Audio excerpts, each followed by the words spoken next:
the Apocryphal Gospels as the hidden project of return. The Apocryphal Gospels represent the covered and hidden project. The word apocryphal means hidden, and in this context is to be understood as part of the project of return and forward passage, analogous to the deuterocanonical texts in the Old Testament. Symbolic links between characters and cyclical return. Proto-Evangelium of James. James is presented as the brother of John. This passage represents the return of the project from the figure of John to that of James, that is, from the gift, presence, John, to the firstborn, James, symbolically linked to Jacob in the Torah, the first patriarch transformed into Israel. Gospel of Pseudo-Matthew. Matthew indicates the visible return in the Old Testament as a structured reflection of the original code. Passion Gospels. The Gospel of the Passion of Peter follows the same narrative dynamics, showing that the contents are parallel and cyclically repeated to confirm the code of return and fulfillment. The Gospel of Nicodemus, or Acts of Pilate, describes the trial of Jesus before Pilate and his descent into the underworld, indicating the connection and the suspended fulfillment, which symbolically returns to the canonical Gospels. Gnostic Gospels. The infancy Gospel of Thomas, also called Didymus, twin, represents the same code of duplication and return as a symbolic twin of Jesus, showing the cyclical continuity of the degenerative project of God Satan. Gospel of Mary presents Mary Magdalene as the beloved disciple bearer of revelations. Here Mary represents the mother, martyr, but also the tower and the thalamus, symbols of the mind and consciousness. It indicates the return through the feminine principle, which receives and transmits consciousness. Mary under the cross, tower and thalamus of consciousness, and sister. This passage has a deep symbolic meaning. Mary as mother and Mary as sister indicate the change of firstborn status. They bear the same name, Mary, and are both connected to Mary Magdalene at the cross. They represent the mother tower, name linked to Miriam, tower, symbol of the thalamus, the place where consciousness transforms into brain activity. This passage marks the transformation of the perception of consciousness from originating in the soul to functioning in the brain, thalamus, here below. With this false perception, man becomes a bridge between God, Satan, and falsified matter. Woman, behold your son, the project entrusted to Mother Earth. In John 19:26, Jesus from the cross says, "Woman, behold your son," addressing Mary with the beloved disciple next to her.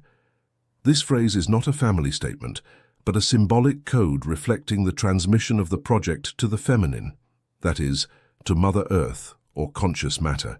The death of Jesus represents the handing over of the degenerate project of God, Satan, to matter, for the return and completion of the cycle. Mary symbolizes matter, mother, mater, materia, the womb that receives and preserves the suspended project, awaiting its fulfillment. The disciple, the son, represents the project in suspension entrusted to matter, mother, awaiting the realization of the forward passage, which took place in the 182nd year. Mary under the cross, tower and thalamus of consciousness. This passage carries a profound symbolic meaning. It represents the change of consciousness. Mary under the cross is called tower, from the etymology of the name Miriam, which refers to water as the matrix of matter, symbol of matter itself and of the thalamus, the point of passage between consciousness and brain reality. At that moment, God, Satan, activates a transformation that alters the perception of reality. Consciousness, once linked to the soul and the higher plane, becomes cerebral consciousness incarnated, manifested in the body, here below. This scene highlights the moment when truth is obscured and human consciousness begins to live as a simulation of material reality, guided by a new perceptive center, the brain. This scene symbolically contains the code of transition, opening the portal, project handed to Mother Matter, forward passage, return of the degenerate consciousness from God, Satan. The Gospel of Judas, not betrayal but the project of God, Satan. The Gospel of Judas does not present Judas's action as betrayal, but as part of the project of God, Satan. Symbolic connections with the Old Testament. Judas takes on a cyclical role. He assumes the firstborn status that belonged to Reuben, lost because of his transgression. He is symbolically linked to the firstborn status of Joseph, who carried forward the outward project in the previous cycle. Thus, Judas is the passage from the old firstborn Reuben to the new consciousness of return. This links him to Joseph and the patriarchal burial, Kiriath Arba, and ultimately to Jesus. Final synthesis: the Gospel of Judas reveals a consciousness project, apparent betrayal, but in reality, the transfer of consciousness and activation of the return. Judas is not a traitor, but the bearer of transmission. Judas Iscariot and the cycle of the project. Judas is called Iscariot, meaning man of Keriot, symbolically linked to Kiriath Arba, the ancient name of Hebron, the site of the tomb of the patriarchs Abraham, Isaac, and Jacob. This link indicates that Judas has been part of the project from the beginning, since, according to tradition, Judas was also symbolically buried in the tomb of the patriarchs. The death of Judas represents the end of the outward project and the beginning of the return forward passage. Tomb of Jesus, Cave of the Patriarchs. The tomb of Joseph of Arimathea, where Jesus was laid, is symbolically linked to the tomb of Joseph, son of Jacob, also traditionally associated with the patriarchs.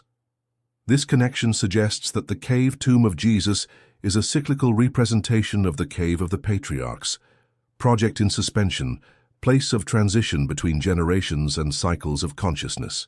Judas closes the outward phase of the project. Jesus in the tomb represents the phase of fulfillment. The resurrection is fulfillment and return as the transmission of consciousness from the patriarchal tomb to generative consciousness. The falseness of the Qumran texts and the symbolism of the Dead Sea. The so-called Qumran manuscripts found near the Dead Sea are part of a historical and religious falsification. They are not authentic ancient texts, but constructions created to reinforce the Bible, simulated in the geographical context of the desert, the reality of the cycle and the dimension. The human dimension lasts only 1182 years, not thousands. Everything projected back in time was inserted later, including the false ancient origins of sacred texts. The Qumran desert was not a desert. That place, before the appearance of the sun, the event in the 182nd year, was crossed by living waters. The Dead Sea, now extremely salty and arid, was not originally like this. It was a river flowing naturally toward the Red Sea. The salinity is a symbol of the completion of the cycle, the forward passage, in which water generative knowledge is blocked and dryness appears, symbolizing mental separation. Encoded meaning: desert equals mental place, where consciousness is in waiting, suspended between the 53rd and 182nd year. Dead Sea equals blocked waters, sign of mental capture and loss of generative force. Places like Qumran or the Dead Sea are symbolically constructed to transmit a false narrative of history based on the cycle, opening the portal forward passage. The texts attributed to that area are instruments of the project of God Satan, created to confirm the Bible and the network of consciousness that simulates reality.